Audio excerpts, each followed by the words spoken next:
I want you to just picture something for a minute. Imagine getting in your car. Okay. Full tank of gas, music's on, you're ready for a road trip. You drive for an hour, then two, then five. You stop for the night, get back in the car the next day, you just keep driving. Sounds like a classic road trick, yeah. Now imagine you take away the engine, take away the air conditioning, the comfy seat, and replace all of it with a bicycle saddle and your own two legs. For 1,000 kilometers. 1,000 Yeah, kilometers, it's which is massive. and this isn't the Tour de France. There's no yellow jersey waiting, no big cash prize. Yeah. This is a journey that starts in Bloemfontein and ends in Cape Town for reasons that have, well, nothing to do with setting a record. It's that idea of a physical journey that doubles as a spiritual metaphor. Welcome back to the deep dive. Today, we're unpacking a story that is, it's equal parts endurance sport, theological experiment, and social mission. We're looking at the journey of a woman named Bea, right, a biokineticist from Bloemfontein who is launching something called Cycling with Christ. And what's really fascinating to me looking at the source material is that the bike ride is the headline. It starts February 22nd. But the real story is the why. Exactly. It's this intersection of physical movement, faith, and healing from past trauma. Yeah.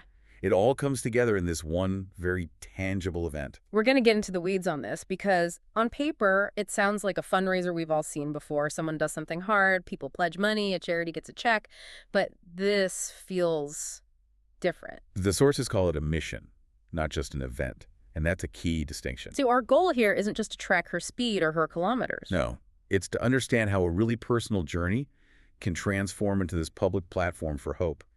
We're asking, how does one woman on a bicycle create opportunity for a child hundreds of kilometers away? And I have to say, the sheer physical scale of this just gets me. I complain if I have to take 2 flights of stairs. She is looking at a map of South Africa and saying, yeah, I'm going to power myself across that. It is so daunting. Yeah.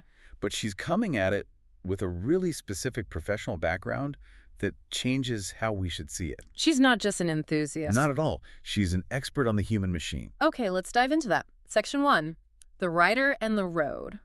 So the route is Bloemfontein to Cape Town. Which, for anyone who doesn't know the geography, is a serious undertaking. You're going through the Karoo, it's semi-desert, long, straight, hot roads. The kind of heat that radiates right off the tarmac? And the mental fatigue of seeing a horizon that just never gets any closer. Yeah.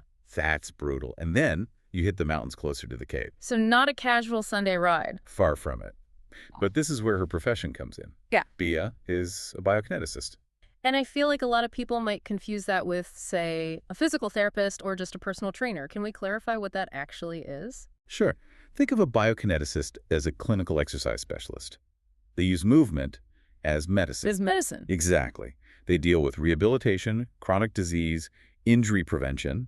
They understand the body's biomechanics, all the levers, the stress points, everything. So she knows exactly what's happening under the hood while she's writing. She does. And ignorance can be bliss, right? But she doesn't have that. When her knee starts aching at kilometer 400, she knows exactly which tendon is inflamed and why. That sounds like a double-edged sword, to know precisely how much it's going to hurt before you even start. It's the curse of knowledge, in a way. But she sees it differently. Because of her work, she views movement as this transformative force. She isn't fighting her body. She's using its capabilities to demonstrate a bigger truth. And despite knowing the pain ahead, the dehydration, the exhaustion, her mindset is just, well, it's incredible. I circled this quote in our notes. She says, "I don't doubt or fear this journey." That is a heavy statement to make. It is. To stand before a 1,000-kilometer trip and say no fear, is that bravery? Is it just being tough? I don't think it's arrogance. If you look at the context, she connects it directly to her faith.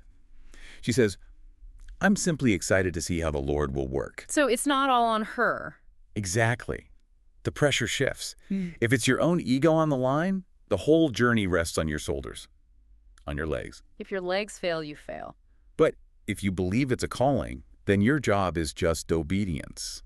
You're just the vessel. The success rests on your faith, not just your muscles. The whole vibe is, I'm not doing this alone. Right. And that allows her to look at that terrifying map and feel excitement instead of dread. But we have to ask why. People don't just wake up and decide to do this. There has to be a deeper reason. And this is where the story shifts from sports to something else entirely. It's the emotional anchor of the whole thing. Bea grew up in financially challenging circumstances. Which is a polite way of saying things were tough. Very tough. And that kind of insecurity, it impacts everything. But she had a turning point, a moment where her life's path really shifted. And it wasn't some grand gesture. It was math classes, right? Yes. Generous families stepped in and paid for extra math tutoring. Okay, I have to stop you there. Because if you ask people how to help a child in need, they usually say food, clothes, the basics. Extra math tutoring feels specific, almost like a luxury. It does on the surface. Yeah. But let's unpack the psychology of that investment. It wasn't just about the algebra. It's never just about the algebra. No. When you're growing up with a sense of lack, the world is always telling you no. You can't have this, you can't do that. It just erodes your confidence. You just try to survive. Exactly. But when someone steps in and says, I am going to invest in you, I believe you can master this difficult subject, it sends a powerful signal. It tells you you're worth investing in. Precisely. I'm a biokineticist. And now she's trying to replicate that feeling for other kids. She wants to be that generous family. Which brings us to her organization, Prosper in Life with Christ. A very fitting name. But again, let me play devil's advocate. There are so many charities out there that pay school fees or buy uniforms. What makes this one different? It's the gap she's trying to fill. Most groups focus on the essentials, the bare minimum, to get a kid into a classroom. Bea focuses on the extras. Things that get cut first when money's tight. Tutoring, sport, extracurriculars. And again, why those? Why is a soccer practice more important than, say, a grocery voucher? Because, according to the source, these are the spaces where identity begins to take shape. You don't discover who you really are sitting in a lecture. You discover it on the sports field when you have to dig deep or when you finally solve a problem you thought was impossible. That makes so much sense. It's about agency, realized potential. Her philosophy is that basics help a child survive. The extras help them thrive. You unlock who they were created to be. So how does it work, practically? She finishes the ride, the money comes in, then what? It's a targeted approach. They use a network of schools, social workers, community leaders to find kids who are falling through the cracks. Kids with the drive, but without the resources. And they provide the logistics. Exactly. Transport to practice, fees for the team, payment for the tutor. They're basically building the infrastructure of opportunity around these kids. It's like building scaffolding. That's a great analogy. So let's go back to the ride itself. She calls it the Ministry of Movement. I love that phrase. It's very evocative, isn't it? Yeah. The source calls the ride a living metaphor. She isn't separating the cycling from the ministry. They're one and the same. It's not just a long commute to get donations. No, this is faith in action. As she pedals through these towns, she's not just flying through. She stops. She shares the gospel. She encourages people. She prays with them. A traveling revival on two wheels. And the message is specific.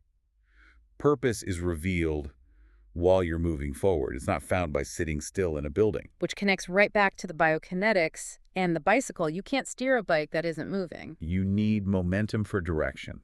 And there's a key theological point here that the source highlights. Her belief in obedience over perfection. Okay, unpack that.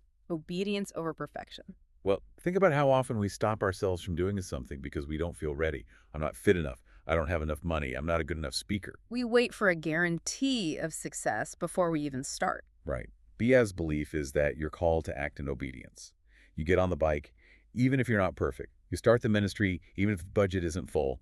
The ride itself becomes an act of daily surrender. You do the thing because you trust the one who told you to do it, even if you're not sure you can. Precisely. You trust that the provision comes during the journey, not before it. And speaking of the journey, we need to flag a specific date. March 6th in Parle. Yes, this is a key stop. She's cycling through this beautiful wine country, but she's got some heavy hitters supporting her there. The VISTA Hub Company. They edit Path to Purpose magazine, and they've really come alongside her. So it's not just a pit stop for water. No, it's a strategic engagement. She's speaking at Parle Girls High School, and the timing is perfect. It's World Women's Prayer Day. Talk about alignment. A woman demonstrating incredible strength, speaking to the next generation of women on a day dedicated to women and prayer. The symbolism is powerful. She wants to sow seeds of faith and courage, to show these young women that you can integrate your faith with your ambition. You don't have to keep those parts of your life separate. And VISTA Hub support brings us to the community aspect, Section 5. Because no rider, even on a solo journey, ever really rides alone. So true. You need a support vehicle, sponsors, people cheering you on. And people have stepped up. But the notes make an important point here. It's not just about the money. It's never just about the money. It's about encouragement, affirmation, and love. Which might sound a bit soft, but when you're at kilometer 800 and your legs are screaming, knowing someone believes in you, that has to matter. It connects right back to that lesson on provision. Her belief is that when a calling is real, provision arrives. But it arrives through people. We are the hands and feet of that provision. People have to be willing to be the answer to the prayer. Exactly, to walk or ride together. The source even has an explicit call to action for companies and individuals to contribute. And the point is, you're not just buying a logo on a jersey. You're investing in hope. It could be financial, logistical, or in-kind. And that in-kind support is huge. Maybe you provide food or accommodation or vehicle maintenance. It's a reminder that we can't all ride 1,000 kilometers. But that doesn't mean you can't be part of the journey. Every mission needs a ground crew. That's right. So let's zoom out. We've talked about the physical challenge, her personal history, the theology, the community. What's the big takeaway here? I think you have this dual narrative. On one level, it's an incredible physical feat. A woman riding from Bloemfontein to Cape Town. Huge respect for that alone. Absolutely. But on another level, it's a spiritual proof of concept. She's turning a road into a testimony. She's proving that the extras in life, the sports, the tutoring, the confidence building, are actually essential. She's replicating what saved her. Exactly. She is paying forward the investment that was poured into her, creating a cycle of generosity for the next generation of Beas out there. It really challenges how we think about charity. It's not just about survival, it's about helping people flourish. And it challenges how we think about our own lives, too. How so? Well, the source leaves us with this provocative thought about where we find purpose. I remember this. We always look for it at the finish line, don't we? When I get the promotion or when I retire. When I arrive, Yeah. we treat life like a waiting room. But this story suggests the clearest calling is revealed on the road, when faith meets movement. So if you're sitting around waiting for a sign, you might be doing it wrong. You have to start moving. The sign appears, actually you start pedaling. That is actually kind of terrifying. And also liberating. It is. It suggests the growth happens in the kilometers between the start and the finish. And you don't need to see the whole road to take the first step. You just need to get on the bike. So here's the question for you listening right now. Bea's journey is 1,000 kilometers. What's the journey you need to start? What's the movement you've been putting off while you wait for perfection? Maybe you don't need to see the finish line in Cape Town. Maybe you just need to start pedaling out of Bloemfontein. Just start moving. Trust the road. Thanks for diving deep with us. We'll catch you on the next one.